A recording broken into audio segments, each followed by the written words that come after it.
আপনারা তো ইতিমধ্যে দেখেছেন যে আমি নির্বাচনী প্রচারণায় সরাসরি অংশ নিয়েছি। গতকালও নির্বাচনী প্রচারণায় আমার যে টিম রয়েছে এবং ১০ দলীয় জোটের যে অন্যান্য টিম রয়েছে তারা সহ নির্বাচনী প্রচারণা করেছি, আজকেও করছি। পরবর্তীতে উঠান বৈঠকও অংশ নিচ্ছি।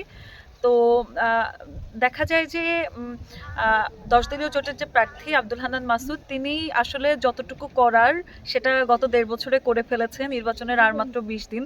২০ দিনে আমার আলাদা করে কোনো ধরনের গুরুত্বপূর্ণ ইম্প্যাক্ট রাখার হয়তো সুযোগ নেই, কারণ যতটুকু করার সেটা করে ফেলেছে। আমি যেখানেই যাচ্ছি, যে বাড়িতেই যাচ্ছি, আমি ম্যাক্সিমাম মানুষের কাছে আজকে এটাই শুনলাম যে আমাদের কাছে ভোট চাওয়া লাগবে না, আমরা তাকেই ভোট দিব।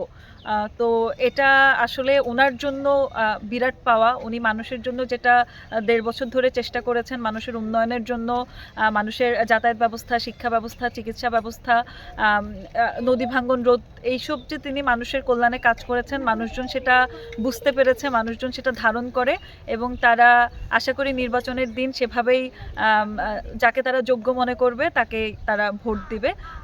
এই তো আমি মোটামুটি আমার কাছে মনে হচ্ছে যে নতুন করে আসলে তেমন কিছু করার নেই। হয়তো সবার সাথে আমি একটু দেখা সাক্ষাৎ করতে পারি, এতটুকুই।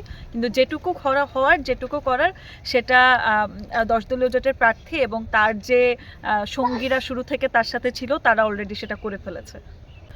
আমার কাছে মনে হচ্ছে যে এই যে আমি যে বাড়িগুলোতে যাচ্ছি, এখানে তো ম্যাক্সিমাম মানুষজনেরই খুবই বয়স হয়েছে, বয়স্ক, কিন্তু তারা বলছে যে আমরা এবার নতুনদেরকে চাই, আমরা এবার তরুণদেরকে চাই। তো এটা হচ্ছে ২৪-এর গণ অভ্যুত্থানের পরে বিরাট একটা পরিবর্তন এবং এটা আল্লাহর একটা নিয়ামত।